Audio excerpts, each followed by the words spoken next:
نحمده ونصلي على رسوله الكريم أما بعد فأعوذ بالله من الشيطان الرجيم بسم الله الرحمن الرحيم رب اشرح لي صدري ويسر لي أمري واحلل عقدة من لساني يفقهوا قولي۔ سورة النجم مکیۃ، سورۃ النجم مکی صورت ہے، 3 رکوع ہیں اور اس کی 62 آیات ہیں۔ نجم کا مطلب ہوتا ہے تارا، ستارہ، سٹار۔ سورہ الرحمن پہ انشاءاللہ ہم پہنچیں گے، وہاں نجم کے اور بھی مطلب سامنے آئیں گے، جہاں پہ اللہ تعالیٰ نے ارشاد فرمایا ہے کہ والنجم والشجر یسجدان، کہ تارے اور درخت سب اللہ کو سجدہ کرتے ہیں۔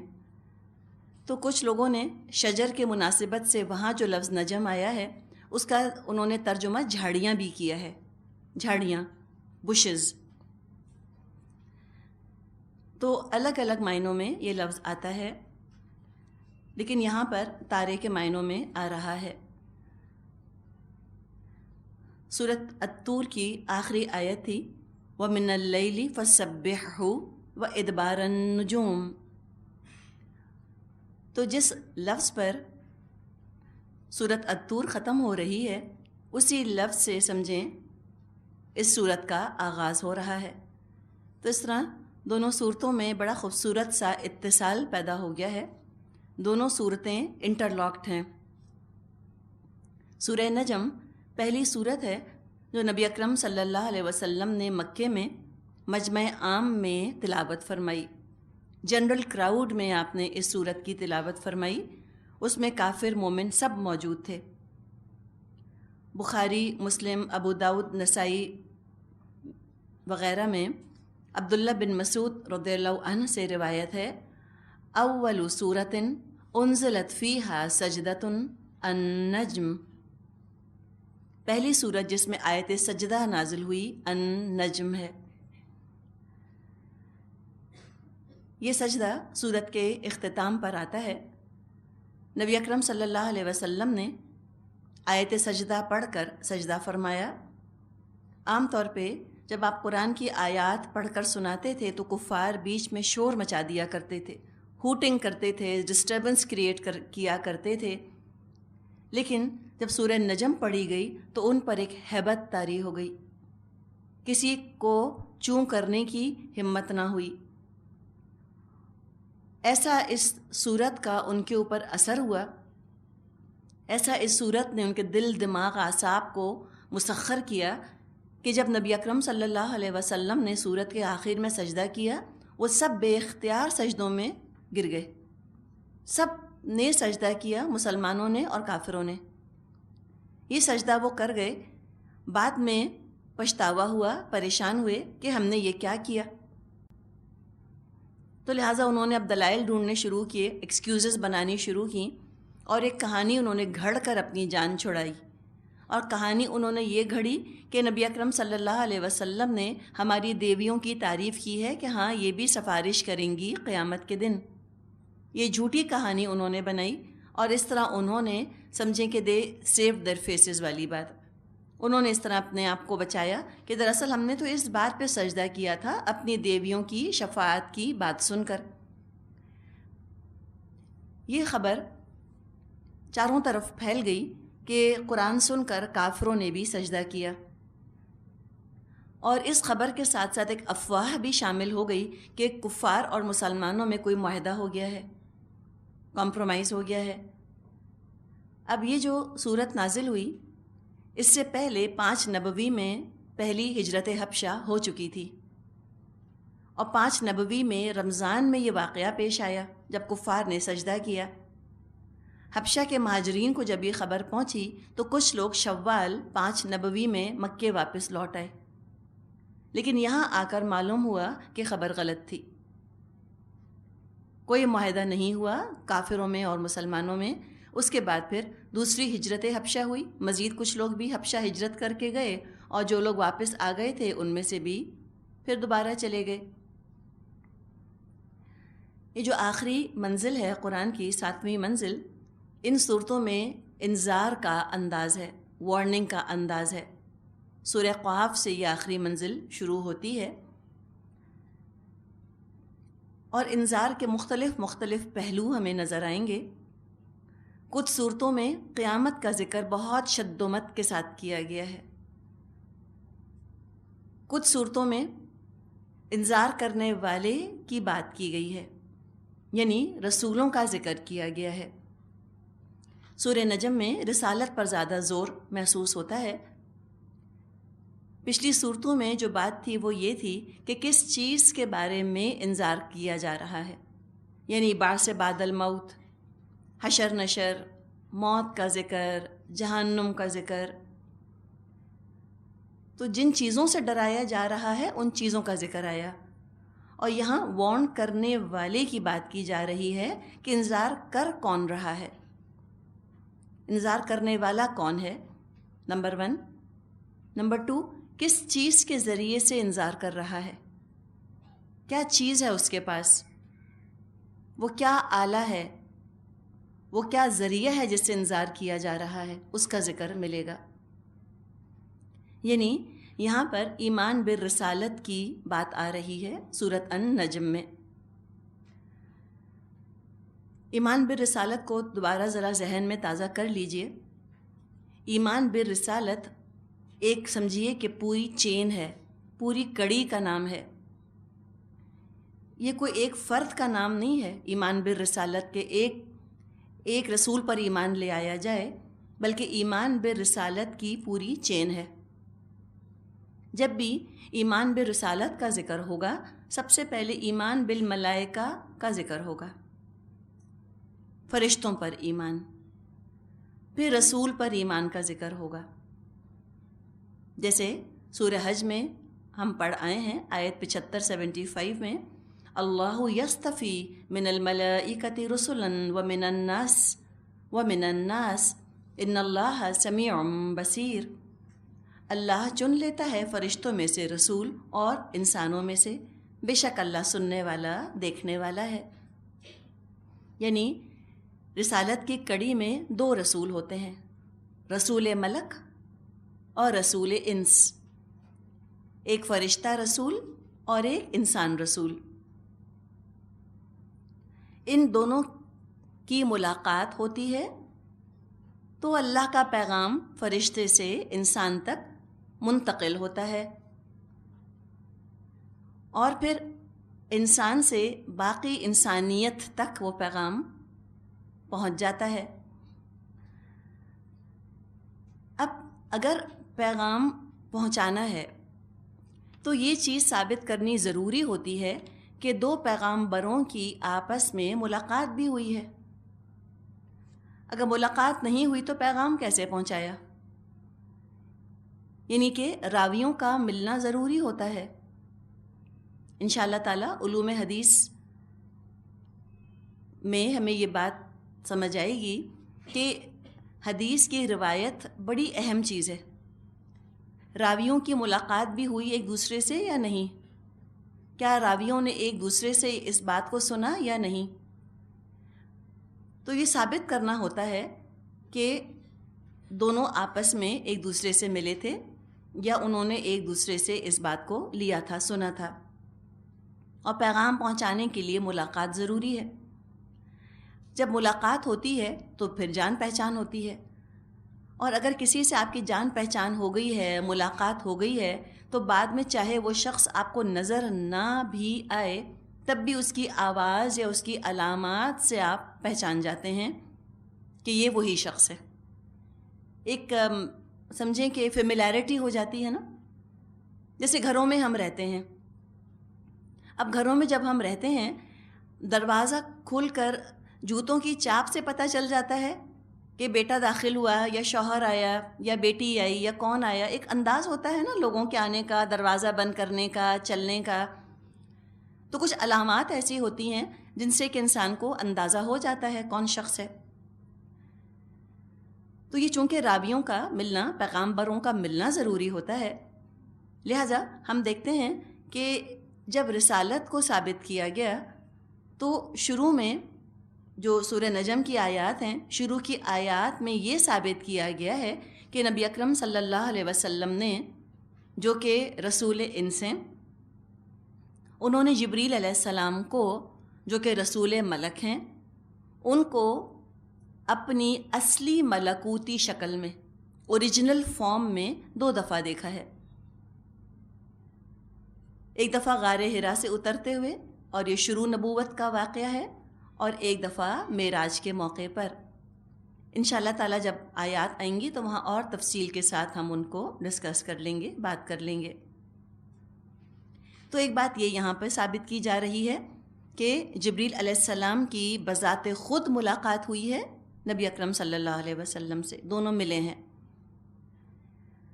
اور جب یہ ملاقات ہوئی رسول ملک اور رسول انس کی، تو کیا پیغام دیا؟ کس کا پیغام دیا؟ کس کی بات پہنچائی؟ فرشتے نے۔ کسی مخلوق کا کوئی اپنا ذاتی فلسفہ نہیں پہنچایا گیا، اپنی ذاتی سوچ نہیں، کوئی اپنی لاجک، کوئی اپنا منطق نہیں، کسی مخلوق کی سوچ، کسی مخلوق کے خیالات، احکامات نہیں پہنچائے گئے نبی اکرم صلی اللہ علیہ وسلم تک، بلکہ اللہ کا پیغام پہنچایا گیا، خالق کا پیغام پہنچایا گیا، جو اللہ کے فضل سے قرآن کی شکل میں بالکل محفوظ ہمارے پاس موجود ہے۔ اپنے کلام کی حفاظت کا ذمہ اللہ تعالیٰ نے خود لیا ہے۔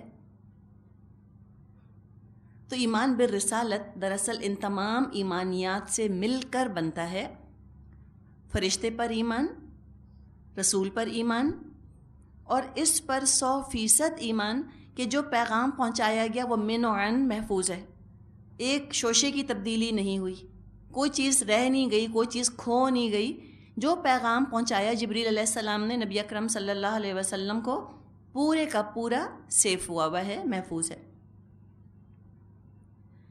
شروع کی 18 آیات جو آتی ہیں، 18 آیات، ان میں اسی موضوع کو بہت تاکید کے ساتھ بیان کیا گیا ہے کہ نبی اکرم صلی اللہ علیہ وسلم برحق ہیں، اور آپ پر نازل ہونے والی وحی میں کسی شک اور شبے کی گنجائش نہیں۔ تو تاکید اور زور بیان کے لیے بات کو قسم سے شروع کیا جا رہا ہے۔ شروع ہوتی ہے بسم اللہ الرحمن الرحیم، والنجم اذا ہوا، قسم ہے تارے کی جب وہ نیچے ہوا یا جب وہ گرا۔ ابھی جیسے ہم نے بات کی، نجم کے معنی ہیں تارا، ستارہ، سٹار۔ ابن عباس اور کچھ دوسرے مفسرین کی رائے میں نجم سے مراد یہاں پر ستارہ ہے، سریا۔ کچھ کے خیال میں وینس کی بات کی جا رہی ہے، اور کچھ نے تمام تاروں کو مراد لیا ہے، جن سے تارہ، آل سٹارز۔ ہوا کے معنی ہوتے ہیں گرنا یا نیچے آنا یا انکلائن ہونا، مائل ہونا، اور خواہش نفس کے لیے بھی یہ لفظ آتا ہے۔ سورہ طور میں ہم نے پڑھا تھا کہ کفار نبی اکرم صلی اللہ علیہ وسلم کو کاہن کہا کرتے تھے۔ کہانت عام طور پہ کچھ ستاروں کی چال، ان کا علم، اس پر مبنی ہوتی ہے کہ کچھ تاروں کا، یعنی علم کیا؟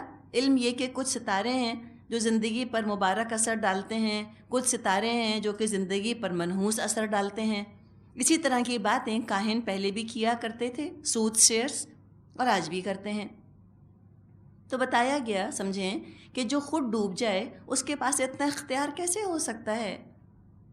جو خود اپنے عروج پر قابض نہیں، جو خود اپنے عروج پر سمجھیں کہ اختیار نہیں رکھتا، وہ کسی اور کو عروج کیسے بخش سکتا ہے؟ جو خود غروب ہو گیا وہ دوسرے کو کیا عروج دے گا؟ تو ہو سکتا ہے ایک مطلب یہ ہو، والنجم اذا ہوا، قسم تارے کی جب وہ ڈوب گیا۔ تارے تو خود کسی کے حکم کے تابع اور فرما بردار ہیں، کسی کے حکم سے طلوع ہوتے ہیں اور کسی کے حکم سے مدھم پڑ جاتے ہیں۔ وہ بھلا ایسے بااختیار کب سے ہو گئے یا کیسے ہو گئے کہ انسانوں کی قسمتوں کے وہ فیصلے کرنے لگ جائیں؟ وہ ایسے پاورفل کیسے ہو سکتے ہیں؟ نہیں ہو سکتے۔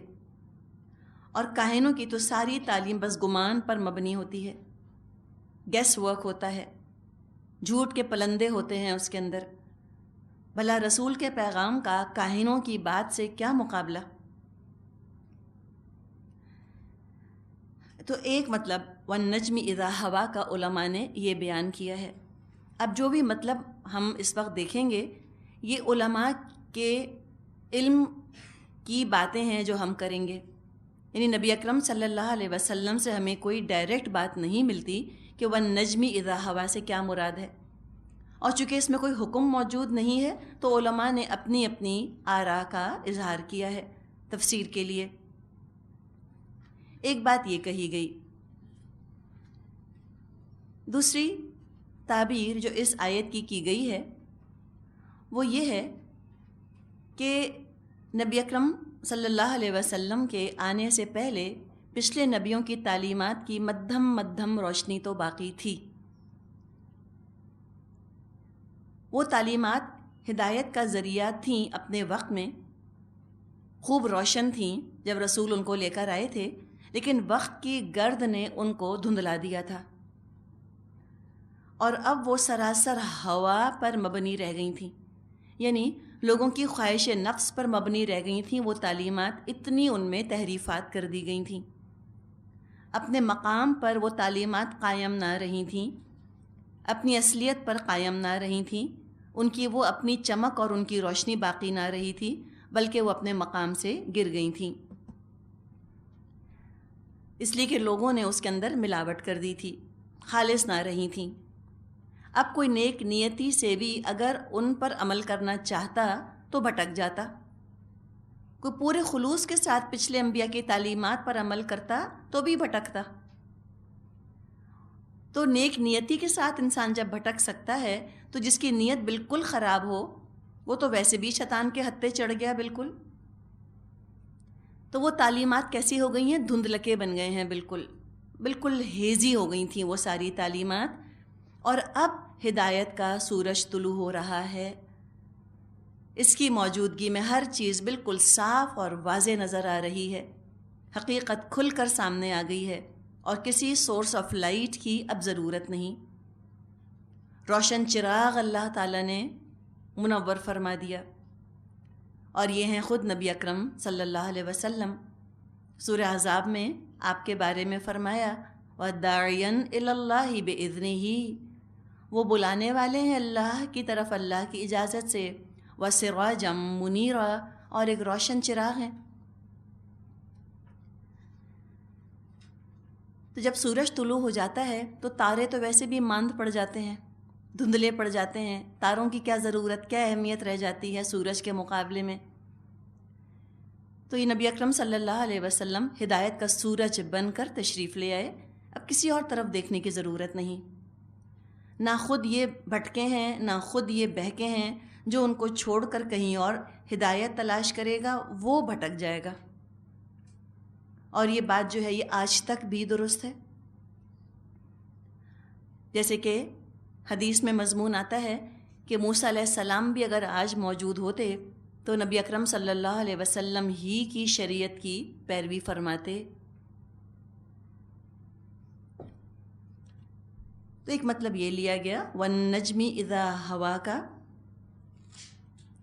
ایک اور مطلب بیان کیا جاتا ہے، نجم سے مراد لیتے ہیں پورشن، حصہ۔ وہ کہتے ہیں کہ قرآن نجمن نجمن نازل ہوا، تھوڑا تھوڑا نازل ہوا، اسی لیے قرآن کے لیے لفظ نزلہ آتا ہے، تھوڑا تھوڑا کر کے اہتمام سے نازل کیا گیا ہے۔ تو کچھ نے کہا کہ یہاں پر قرآن کے طریقہ نزول کی قسم کھائی جا رہی ہے کہ وَالنَّجْمِ اِذَا ہوا، کہ جب قرآن نجمن نجمن تھوڑا تھوڑا کر کے اترا، نازل ہوا، تھوڑا تھوڑا آیا، اور لوگوں کی ہدایت کا اس نے کام دیا۔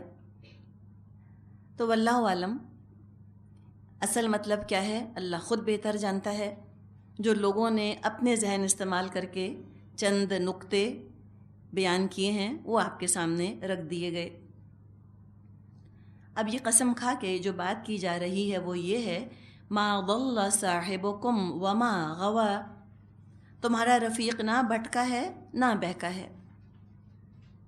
یہاں ہم دیکھ رہے ہیں کہ لفظ رسول نہیں استعمال کیا، بلکہ نہایت لطیف اور پولائٹ انداز میں بڑی نرمی کے ساتھ ان کو احساس دلایا جا رہا ہے مکے والوں کو کہ اے مکے والو، تمہیں کیا ہو گیا ہے؟ تم اپنے ساتھی پر کیسے کیسے الزام لگا رہے ہو؟ یہ کوئی اجنبی تو نہیں ہے تمہارے لیے، تم ان کی صحبت میں 40-45 سال سے ہو، اچھی طرح تم جانتے ہو کیا کردار ہے، کیا ان کی سیرت ہے، کیا اخلاق ہے۔ تم کہا کرتے تھے صادق ان کو، تم ان کو امین کہا کرتے تھے، اب تم ان کو مجنون اور کاہن کہنے لگ گئے ہو۔ تمہارے ہی ساتھی ہیں، تم کیسے کیسے الزام لگا رہے ہو؟ تم خود ہی سوچو، خود ہی فیصلہ کر لو۔ تو فرمایا کہ نہ وہ بھٹکے ہیں نہ بہکے ہیں۔ ضل اور غوا کے الفاظ آ رہے ہیں۔ جب یہ دونوں الفاظ جدا جدا آتے ہیں قرآن میں تو ان کو سمجھے کہ سنونیمس ورڈز کی طرح ٹریٹ کیا جاتا ہے، مترادف الفاظ ان کو سمجھا جاتا ہے، ان کا ایک ہی مطلب لیا جاتا ہے۔ لیکن جب یہ یہاں پر بالکل پاس پاس آ گئے ہیں تو ان کے معنوں میں اب ہم کو فرق کرنا ہوگا۔ ضل کے اصل معنی ہوتے ہیں ایسی گمراہی جس میں انسان کے اپنے ارادے کا دخل نہ ہو، خطا کی طرح آتا ہے ضل، بھول چوک ہو جائے، غلطی ہو جائے، انٹینشنز بہت اچھی ہیں، پیور انٹینشنز ہیں، خلوص نیت، نیک نیتی کے ساتھ حق کی تلاش میں کوئی شخص مصروف ہو اور حق اس کو اب تک ملا نہ ہو، پورے خلوص کے ساتھ حق تلاش کر رہا ہے لیکن حق ابھی اس کو ملا نہیں، تو اس کے لیے یہ لفظ ضل استعمال کیا جاتا ہے۔ یہ نسبتاً ہلکا لفظ ہے،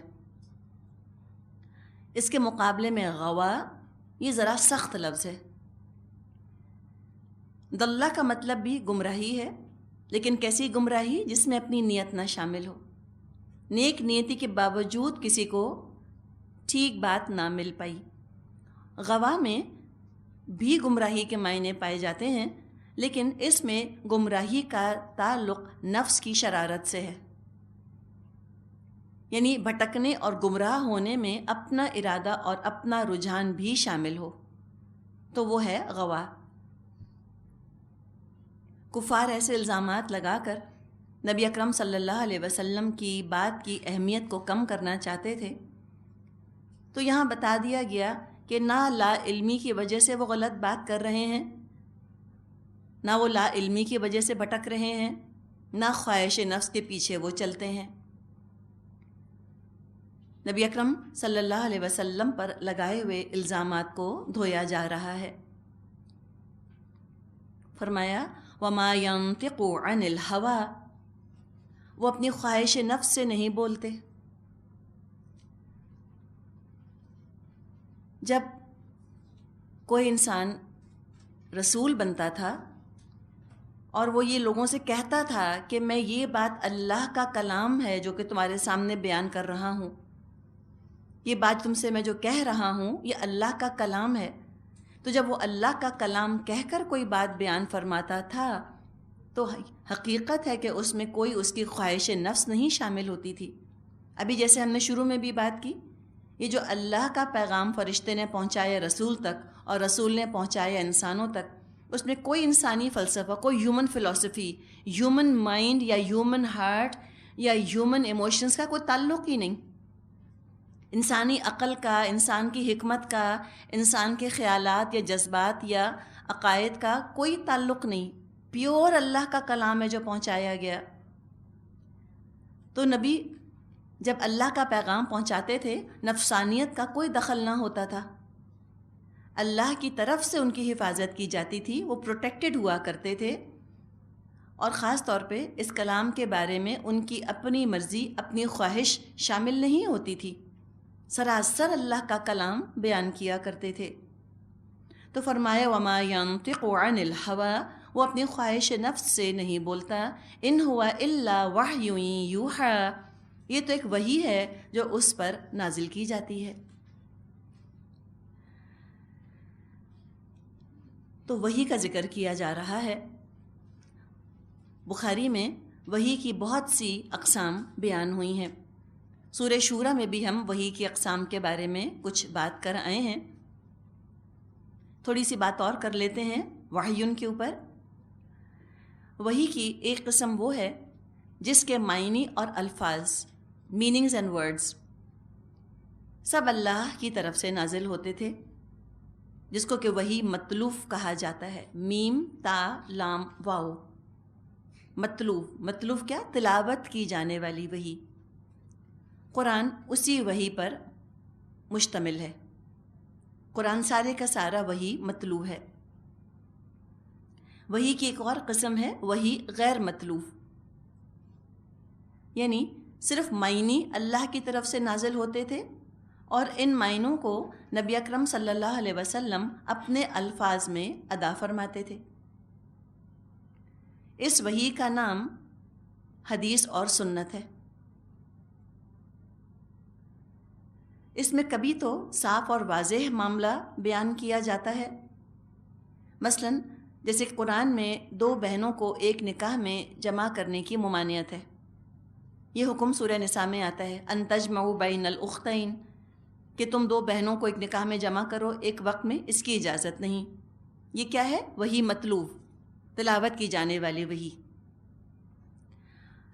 نبی اکرم صلی اللہ علیہ وسلم نے قرآن کے اس حکم کی مزید توضیح فرمائی، مزید وضاحت فرمائی، اس کو مزید کلیئرلی آپ نے بیان فرمایا، اور آپ نے یہ بتایا کہ پھپھی بھتیجی اور خالہ بھانجی ان کو بھی بیک وقت ایک نکاح میں جمع نہیں کیا جا سکتا۔ یہ بھی ایسا ہی حرام ہے، پھپھی بھتیجی کو اور خالہ بھانجی کو بیک وقت ایک نکاح میں ایک شخص کے جمع کرنا، جیسا 2 بہنوں کو ایک نکاح میں جمع کرنا حرام ہے۔ تو کچھ چیزیں قرآن نے حرام قرار دیں اور کچھ چیزیں نبی اکرم صلی اللہ علیہ وسلم کی حدیث کے ذریعے سے حرام قرار پائیں۔ اہمیت برابر کی ہے۔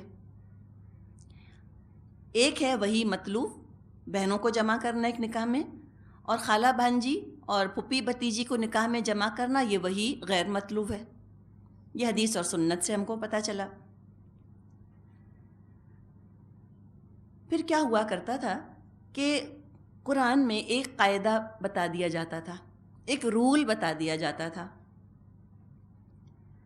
مثال کے طور پہ قیدیوں کے بارے میں کچھ احکامات اللہ نے بتا دیے، کچھ رولز اینڈ ریگولیشنز بتا دیے کہ اب قتال کا سلسلہ شروع ہو رہا ہے، اب قیدیوں کے ساتھ یہ معاملہ ایسے ایسے کیا جائے گا۔ سورہ محمد آپ کو یاد ہوگی، سورہ محمد میں کچھ احکامات نازل ہوئے۔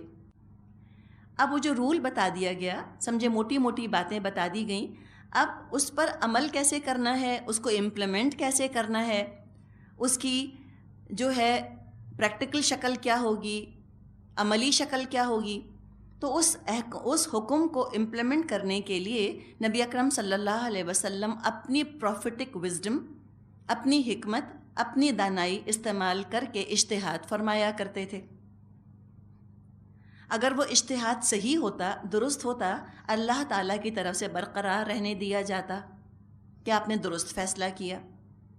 اگر اس اجتہاد میں کوئی خطا ہو جاتی تو بذریعہ وحی اصلاح کر دی جاتی کہ اس حکم کو امپلیمنٹ کرنا تھا اس طریقے سے نہیں کرنا تھا، تو اس کی اصلاح کر دی جاتی تھی۔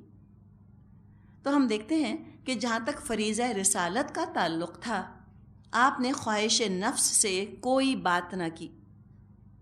قرآن کے احکامات بیان کرنے میں وحی ہی کے تابع آپ رہے، وحی کو ہی آپ نے آگے بیان کیا۔ تو اس میں تو کوئی شک نہیں کہ جہاں تک آپ کے منصب رسالت کا تعلق ہے، آپ نے کبھی خواہش نفس سے کوئی بات نہیں کی۔ یعنی کہ یہ نہ ہوا کہ بیٹھے بیٹھے آپ کو خیال آیا تو آپ نے سوچا کہ چلو پھپھی بھتیجی کو بھی ایک نکاح میں جمع ہونے سے ہم روک دیتے ہیں، نعوذ باللہ۔ یہ کوئی آپ کی کوئی پسند نہیں تھی، آپ اپنی پسند کے حساب سے باتیں نہ فرمایا کرتے تھے، یہ تو اللہ تعالیٰ نے آپ پر وحی نازل فرمائی تھی، اور اسی کی روشنی میں پھر آپ نے یہ فیصلہ دیا۔ تبھی تو قرآن کہتا ہے اطیعوا اللہ و اطیعوا الرسول، اللہ اور رسول دونوں کی اطاعت کرو۔ تبھی تو اللہ تعالیٰ نے فرمایا ہے من یطع الرسول فقد اطاع اللہ، جس نے رسول کی اطاعت کی تحقیق اس نے اللہ ہی کی اطاعت کی۔ اس لیے کہ رسول اپنے جی سے تو باتیں کرتے ہی نہیں، اپنے خواہش اپنے نفس سے تو باتیں کرتے نہیں، جو بھی تم کو حکم دیں گے اللہ ہی کا حکم تمہیں پہنچائیں گے، اپنی مرضی سے وہ احکامات نہ دیں گے تم کو۔ تو یہ تو بات 100% درست ہے کہ آپ وحی کی روشنی ہی میں آپ نے باتیں کی۔ اچھا، پھر اگر اب ہم رسول کو بحیثیت ایک انسان کے دیکھیں، کچھ باتیں ایسی تھیں کہ جن کا تعلق نبوت سے نہیں ہوا کرتا تھا، یعنی ایسے کام جو نبوت ملنے سے پہلے بھی آپ کرتے تھے اور نبوت ملنے کے بعد بھی آپ وہ کام کیا کرتے تھے، اور ان کاموں کا تعلق لوگوں کی ہدایت سے بھی نہ ہوا کرتا تھا۔ مثال کے طور پہ کوئی چھوٹا موٹا کمنٹ کر دینا، کسی چیز کے بارے میں خیال ظاہر کر دینا، یہ وہ چیزیں ہیں جو کہ تمام انسان کرتے ہیں۔ مثال کے طور پہ ایک عورت آئی تو اس نے کہا کہ کیا میں جنت میں جاؤں گی؟